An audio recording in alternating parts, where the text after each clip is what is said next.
Hi mga nakshi, tara at magluto tayo ng torta. Pagkaihaw, hugasan natin sa running water para madali siyang balatan. Mag-start na tayong magisa ng bawang at sibuyas at ilagay na rin natin ang kamatis. At paggisado na ang ating mga aromatics, ilagay na natin ang ating pork giniling. Isang kutsa at isison ng salt, pepper, and garlic powder.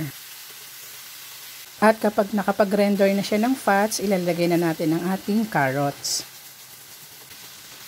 Then, isunod ang ating patatas. Maglagay ng pork cubes.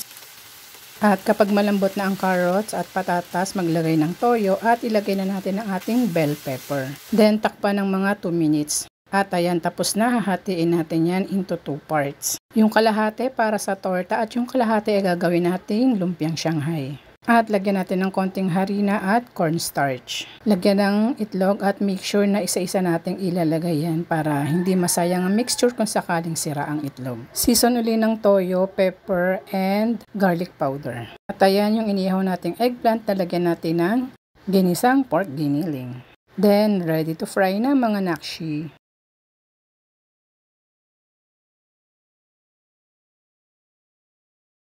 At ayan mga nakshi, luto na, ready to eat na tayo. Ganito na lang, till next video, babush!